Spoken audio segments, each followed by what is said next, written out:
네, 안녕하세요. 반갑습니다. TMI의 서유진 목사입니다.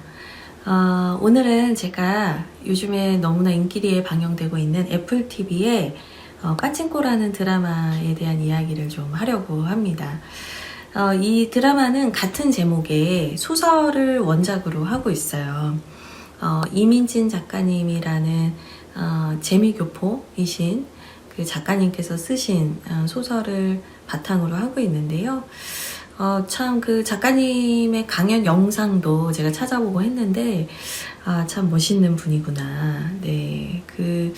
우리가 잊고 살았던, 공동체라는 가치, 또 한국인이라는 자부심, 이런 것들을 너무나 잘 말씀해 주시는, 멋진 분이셨어요. 그래서, 그분의 강연을 보면서 저도, 뭉클하고, 예, 눈물도 훔쳤던 예, 아주 참 좋으신 분이셨어요. 그래서 여러분들도 한번 그분의 강연을 찾아보시면 참 좋을 것 같아요. 근데 오늘 저는 이제 그분의 강연 얘기를 하려는 건 아니고 이 드라마에 대한 얘기를 하려고 합니다. 이 드라마는 일제강점기를 배경으로 하고 있어요.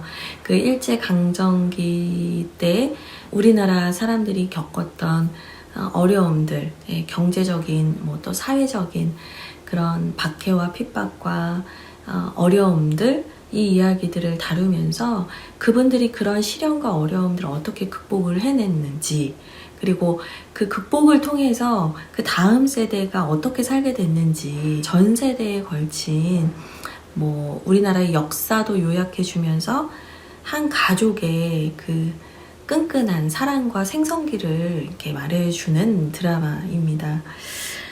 특별히 이제 이 드라마를 보다 보면은, 일제강점기 당시에, 우리나라 민족이 겪었던 어려움들을 아주 디테일하게 다루고 있는 것들을 보게 돼요. 네, 그 쌀 한 줌으로 만든 밥 한 공기, 또 여벌의 옷이 없어서 매번 옷을 빨고 다음날 다시 입고 옷을 빨고 다음날 다시 입고 했어야 했던 그런 삶의 모습들, 옷 한 벌의 소중함, 또 몸을 뉘울 곳이 한 곳도 없어서 여기저기 떠도는 사람들의 이야기, 그래서 방 한 칸의 소중함,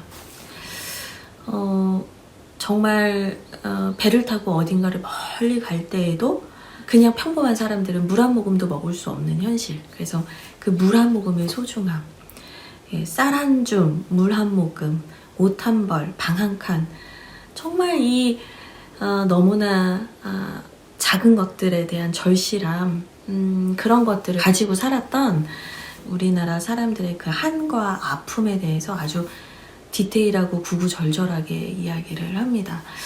오늘날 우리가 살아가는 세대는 참 풍요롭잖아요. 우리는 물 한 모금과 밥 한 공기와 옷 한 벌, 그것을 막 간절히 소망하면서 살아가지는 않잖아요. 이제는 더 나은 삶을 위해서 고민을 하지만 그때처럼 생존에 대한 어떤 절박함을 가지고 살지는 않는 것 같아요. 근데 이제 이 드라마는 그분들이 가지고 있었던 그런 절박함을 얘기해 줍니다. 그리고 그때 얘기만 쭉 하는 건 아니에요. 그 과거의 어려움도 얘기를 하면서 동시에 과거와 현재를 왔다 갔다 하면서 오늘날에 대한 얘기도 합니다. 그래서 오늘날의 모습을 보여주는 건 도시. 많은 사람들이 이제 뭔가 바쁘게 움직이는 모습들, 그리고 화이트 칼라, 또 더 돈을 많이 벌고 더 높은 곳을 가고 싶어 하는 사람들, 명품, 에르메스 넥타이를 맨 사람들, 이러한 모습들을 보여주면서 그때 이 과거와 지금의 모습들을 대조적으로 보여주고 있어요.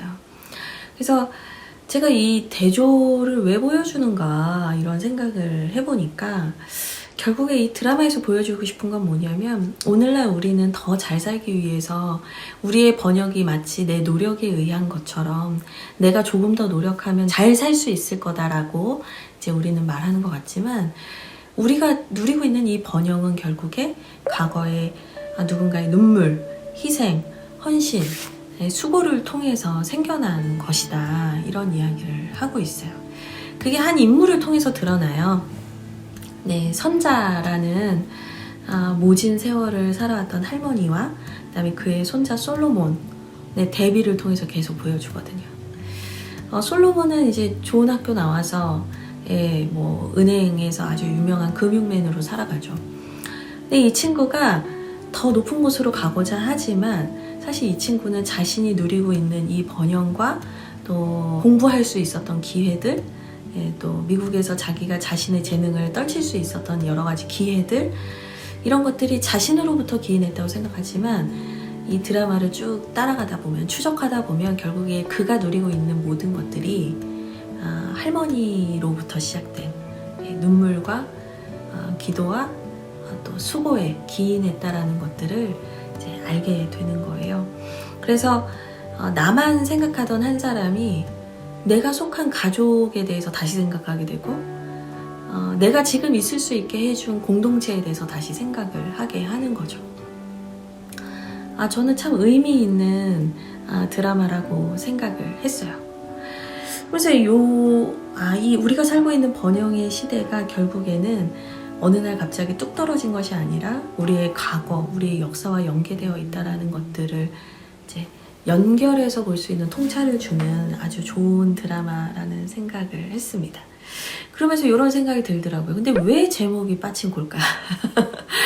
아니, 이런 내용의 드라마라면 뭐 갑자기 떠오르는 제목이 별로 없지만 용의 나무 이런 것처럼 되게 막 그런 역사적인 의미를 뭔가 농축하고 있을 것만 같은 그런 멋있는 제목을 해야 되는 게 아닌가 이런 생각이 들었는데 이 제목은 빠친코예요. 네, 그래서 제가 빠친코 뭔가 알 것도 같은데 뭐 도박 아닌가 막 이런 생각을 했었거든요. 그래서 빠친코가 뭔지를 막 혼자 찾아봤어요. 궁금하더라고요.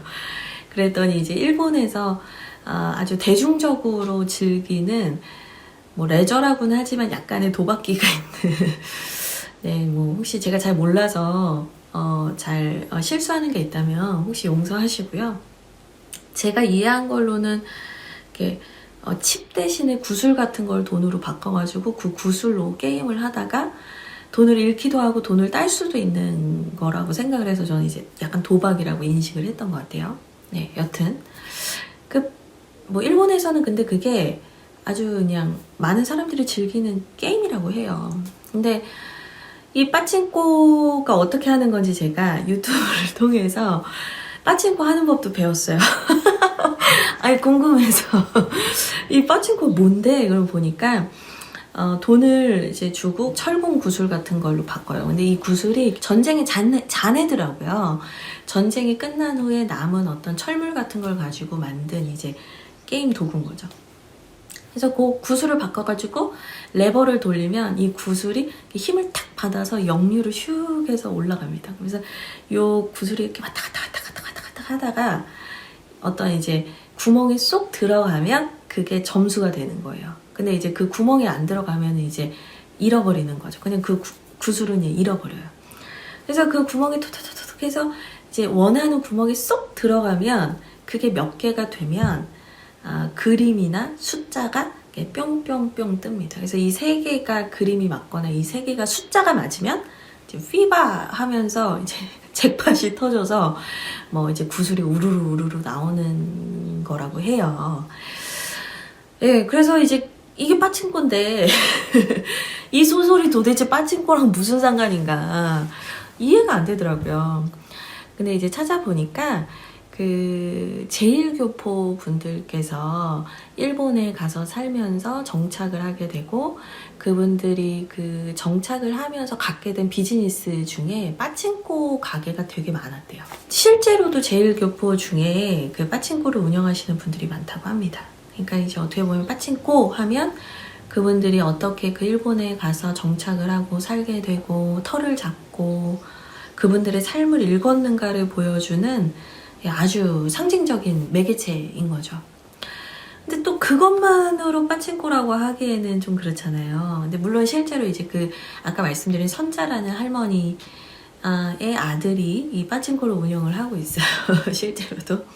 근데 이제 그것만으로는 뭔가 아쉬움을 느꼈어요. 부족함을 느꼈어요. 그리고 그 빠친코라는 드라마에서 인트로에 그 빠친코장을 배경으로 이제 막 구슬이 옮겨지고 막 이런 모습들을 중간중간 막 보여주거든요.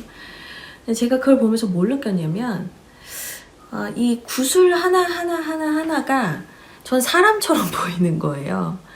그래서 무명의 수많은 사람들, 알려지지 않은, 특별하지 않은 그런 무명의 수많은 사람들이 구슬로 비유가 되는 것 같고, 그 시대의 수레바퀴 속에서 그 구슬들이 튕겨져 게임판 위로 올라간 거죠. 근데 이러지도 저러지도 못하는 너무나 연약한 존재잖아요, 구슬이. 근데 그렇게 그 시대 속에서 여기 치이고 저기 치이면서 사셨던 분들이 너무 많았구나. 근데 이제 이분들이 아까 그 빠친코에서 점수를 낼 수 있는 이런 구멍으로 쏙 들어가면 어떤 열매가 있지만, 사실 대다수의 구슬들은 이 구멍에 들어가지 못하고 여기저기 빠져나가고 그냥 사라지는 구슬이 돼요. 근데 그런 사라지는 구슬들이 쌓여 있다가 점수를 내는 구슬이 이 구멍으로 쏙 들어가게 되고, 또 아까 말씀드렸던 그 그림이 맞든지 점수가 맞든지 숫자가 맞아서 피바가 터지면 그 숨겨져 있던 구슬들이 우르르르 나오거든요. 어떻게 보면 이 하나하나의 구슬들이 사람이고, 시대라는 그 판 위에서 그냥 조용히 사라진, 꿈도 못 펼쳐보고 사라져버린 수많은 구슬들이 있는데, 어느 순간 잭팟이 터졌을 때 뭔가 어떤 계기가 탁 돼서 그 번영의 시대가 탁 터졌을 때, 사실은 그분들이 쌓아왔던 눈물과 수고와 버텨왔던 인내가 와르르 쏟아져 나오는 것 같다는 느낌을 받았어요. 그래서 그 번영을 누리는 사람은 모르죠. 네, 그 번영을 누리는 사람은 누가 구슬을 몇 개 잃었고 어떤 구슬이 사라졌는지 그런 걸 모르겠죠. 근데 어쨌거나 그 사람이 받는 구슬은 자기 게 아니잖아요. 네, 그 사람이 터트린 잭팟에 의해서 나온 구슬들은 수많은 사람들이 내놓은 구슬일 거라고요. 물론 그거를 막 너무 미화할 마음은 없지만 그냥 상징적으로 보여준다는 생각이 들었어요. 그래서 번영의 세대를 살아가는 사람들, 그런 풍요로움을 누리는 사람들이 가지고 있는 수많은 구슬들은 누군가의 죽음과 수고와 눈물이 아니었을까, 이걸 이제 상징적으로 보여준다는 생각이 들더라고요. 그래서 저는 이걸 보면서 그냥 멀리 갈 것도 없이 저희 부모님 세대가 많이 생각이 났던 것 같아요. 저는 가끔 그 생각을 했거든요. 우리 부모님이 만약에 나를 키우지 않고 나를 위해서 그분들이 뭔가를 투자하고 헌신하고 수고하시지 않았다면, 그냥 그분들만 먹고 쓰고 누렸다면 그분들이 그렇게 어렵게 살 필요가 있었을까, 그런 생각을 가끔 한 적이 있어요. 우리 부모님 세대가 내가 하지 못했던 공부를 내 자식들에게는 꼭 하게 해주고 싶어서 그분들은 못 읽고 못 쓰면서 우리한테 공부의 기회를 주셨고, 그래서 우리가 좋은 학교를 가게 됐고, 그리고 우리가 잘 살게 됐잖아요. 왜 갑자기 울컥하지? 그래서 우리가 잘 살게 됐잖아요. 근데 우리가 곧잘 나보다 공부를 덜 하신 부모님, 또 더 많은 걸 해주지 못했다라고 생각하면서 부모님을 막 함부로 대하거나 무시할 때가 있죠. 우리가 그분들의 희생과 수고를 생각하지 않을 때가 있어요. 내가 누리고 있는 번영과 내가 누리고 있는 부요함들은 그분들의 희생 때문에 가능한 거였어요. 근데 이제 우리는 그분들의 아픔과 수고로움을 들어주기보다는 그냥 나 혼자 잘 먹고 내가 잘해서 잘 사는 줄 알아요. 그래서 돈이면 된다고 생각을 하고, 그분들보다 내가 더 뭔가를 많이 아는 척을 하죠. 근데 이 드라마를 보다 보면은 그 교만함에서 내가 잘못 생각하고 있었다라는 것들을 좀 알게 되는 것 같아요. 네. 그분들이 누리지 못하고 이루지 못한 것들을 제가 누리고 있는 거더라고요. 그래서 두 가지를 생각하게 되는 거예요. 그러면 우리는 어떻게 살지? 그랬을 때 먼저는 그 수고하고 희생하신 세대의 아픔과 눈물을 들어드리는 게 되게 중요하다는 생각을 하게 됐어요. 네. 이제 거기에서 이제 할머니 몇 분이 나와서 이런 얘기를 해요. 너희는 자꾸 옛날에 겪었던 한을 풀어버리라고, 잊어버리라고 얘기한다. 근데 그게 원하지 않아서 가지고 있는 게 아니란 말이에요. 그분들의 삶에서 그냥 그게 그냥 딱딱하게 굳어서 이제 돌이 돼 있는 거거든요. 근데 우리가 그분들에게 그 아픔에 대해서 공감해 드리고 감사합니다라고 말해 드리는 거, 저는 그것만으로도 되게 귀하다고 생각을 해요. 근데 이제 요즘 세대는 바쁘다, 뭐 여러 가지 핑계들을 대면서 그 잊혀진 이야기들을 듣고 싶어 하지 않는 것 같아요. 옛날 고리장 얘기 듣는다고 생각하는 거죠. 이 드라마는 얘기를 해요. 그분들의 이야기를 들으라고. 여러분들이 잊고 싶었고 그냥 부끄러웠고 숨기고 싶었던 그분들의 삶에 대해서 그냥 들으라고, 네, 그 얘기를 하는 거죠. 할머니나 또 부모님 세대 이야기들을 많이 들었으면 좋겠어요. 그래서 그분들의 아픔에 공감해 줄 수 있는 우리가 되면 좋겠다, 이런 생각이 들었고, 두 번째는 우리는 어떻게 보면 번영의 시대를 살아가고 있는 사람들이지만 누군가의 헌신 때문에 누리는 것들이잖아요. 근데 우리는 지금 정작 헌신을 안 하는 거예요.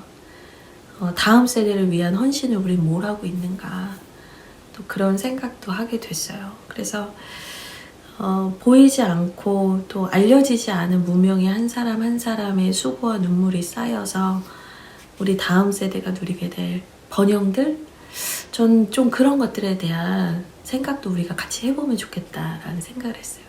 지금은 제일 내가 중요하잖아요. 내가 행복하게 사는 게 중요하잖아요. 근데 우리는 누리기만 하고 나눌 생각은 없는 세대가 아닌가, 그런 반성도 하게 됐어요. 그리고 교회에 대한 생각도 했는데, 교회도 똑같은 것 같아요. 순교자들의 피해, 그 터 위에 세워진 게 교회잖아요. 수많은 어머니들의 무릎과 기도와 눈물로 세워진 교회잖아요. 근데 풍요로운 것만 누리고 우리는 어느새 그분들의 그 발자취는 잊어버리고 우리는 헌신하기를 싫어하는 그런 이기적인 세대가 된 것은 아닐까, 그런 생각을 했어요. 우리의 공동체, 대한민국, 교회, 우리의 가정이라는 그 전 역사를 다시 돌아보면서 우리가 어떻게 살아야 될지를 발견하면 참 좋겠다, 그런 생각을 합니다. 네. TMI는 여기서 마치도록 하고요.